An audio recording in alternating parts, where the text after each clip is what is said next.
All right, welcome back to The Mission Deserved. I'm your host, Tina Marie Dominguez, and today we're going to be diving into some of basically the top 3 Instagram tools that people seem to overlook. So let's get into it. So first of all, do you have a strategy for Instagram? Maybe you do, maybe you don't. But if you are posting aimlessly, it's pretty much just like throwing shit at the wall and hoping that it sticks. And hopefully it's not shit that you're throwing. Hopefully it's more like spaghetti.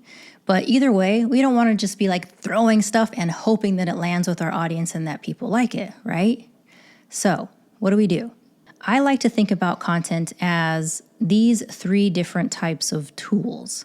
Now, I'll be the first to say that there are, I don't know, a lot of people, they don't really like this term, and I get it, but the old analogy or the old term, there's more than one way to skin a cat. I get it. Like, it's not very nice, right?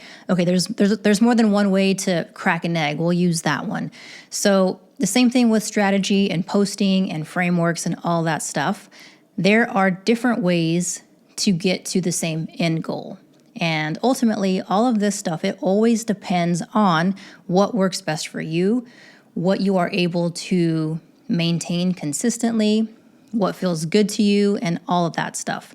But this simple little, not even a framework, these 3 simple tools can help you at least get started and understand the type of content to put out there to start reaching some of the goals that you may have. So the first thing that you want to think about is posting content that brings awareness to you, awareness to your page. So this is the type of content that is going to reach more people, get new people into your universe, probably aren't following you, right? But it's going to get new people to find out and see who you are. So the first thing that you want to think about is content that brings awareness to you and to your page, whatever social media platform that you might be using. So for these type of posts, think shareable, savable, simple to understand, and easy to digest types of content. The second thing that you want to think about is the type of content that nurtures people and adds value. And I know you've heard me say this before. So you want to think about content that basically encourages community building and engagement. So you want people to feel comfortable in your world, in your community, comfortable enough to show up, to ask questions, or to share their thoughts and stuff like that, right? So the only way that you can get to that type of community and that comfort level is by nurturing the people already in your audience and continuing to give them valuable content that's going to help them.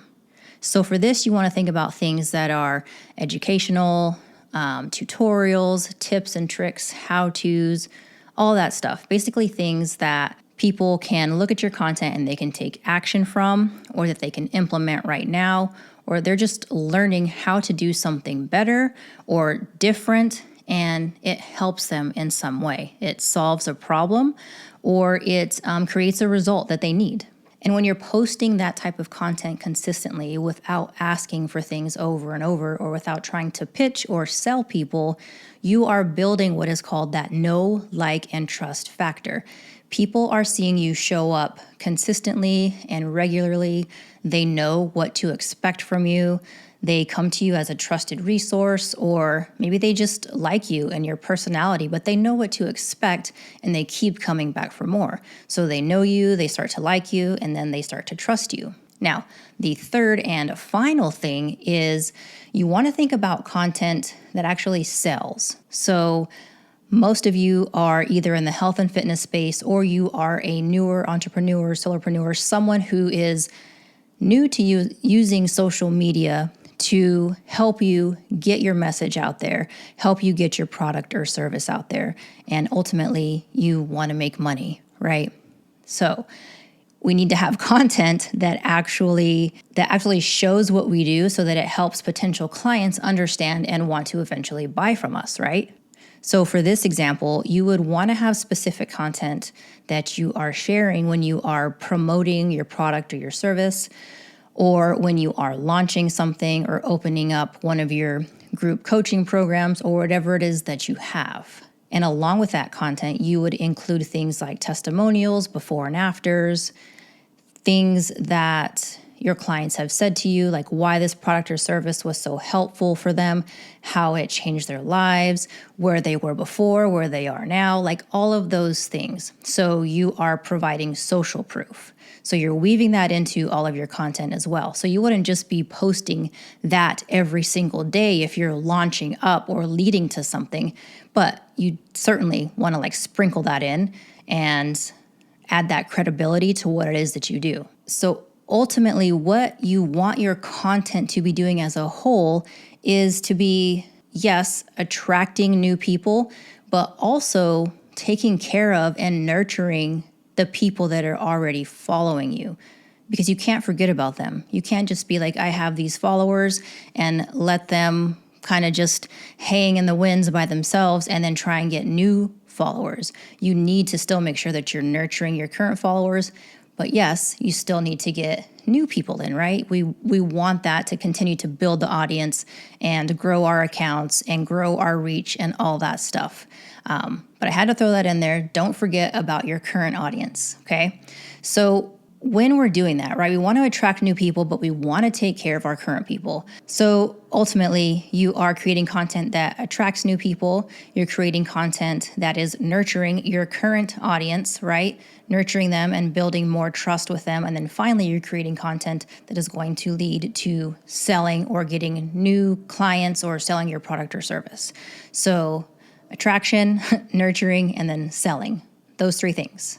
So for attracting new clients, the types of formats that you want to be thinking about would be those that do well in terms of reach, meaning that you're reaching new people who aren't already in your audience or they aren't already following you. So those types of formats are going to be things like reels, short videos. And you might think like, what's the difference between a reel and a video? Because they're both videos. Yes, there are slight differences. Reels, as of now, I don't know if everybody has it yet, but you can do up to 90 seconds in a reel. And videos, I'm not sure what the max time is, but I think that it's well beyond like 20, 30 minutes, depending on if you do an IG Live or how you upload it. So you have longer form videos, and then you have the reels, which go up to 90 seconds. Now, two different formats, both videos with subtle differences, and also different types of editing techniques that you can do, which would be a completely separate podcast or video demonstration, if you will. So I don't know if I already mentioned the single images as well. And yes, even though that Instagram is starting to favor videos more and they want people to create more video, that doesn't mean that they have completely gone away with photos or single images. So when I say single images, as far as helping you get reach, again, I'm going back and talking about things that are shareable and savable. Like a lot of people share the Twitter type quote cards or the like memes, like you see it all the time. People are constantly sharing those type of things. So that's kind of what I'm thinking about in terms of single images, probably graphics or listicles and things like that as well. Now, if you're wanting to get a lot of information out there, so say for example, you really want to give a lot of value, or you have a lot to say on a certain topic or teach on a certain topic or whatever it is, then you want to be using carousels. I absolutely love carousels because you can use up to 10 slides, and depending on how you format it, you can fit a lot of information in there. Besides carousels, I think the next thing would be just a video, because you can go longer than 90 seconds, and you can also edit it and tweak it much differently than you can in the Reels app. So I would say those two things would be really good if you're trying to do a lot of information in one post. And then I think a lot of people, they forget about using their stories. So you can share a lot of really valuable educational information in your stories, not just like the behind the scenes stuff or the funny stuff. You can do a lot in your stories. And I think people forget about that. I actually consume stories a lot. And when I get on Instagram, I think that's one of the first things I do is I go through several stories before I even scroll, just to see what's going on with people.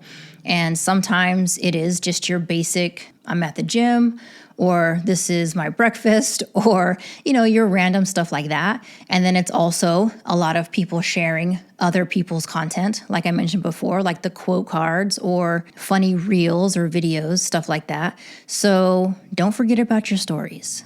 That's all I'm trying to say.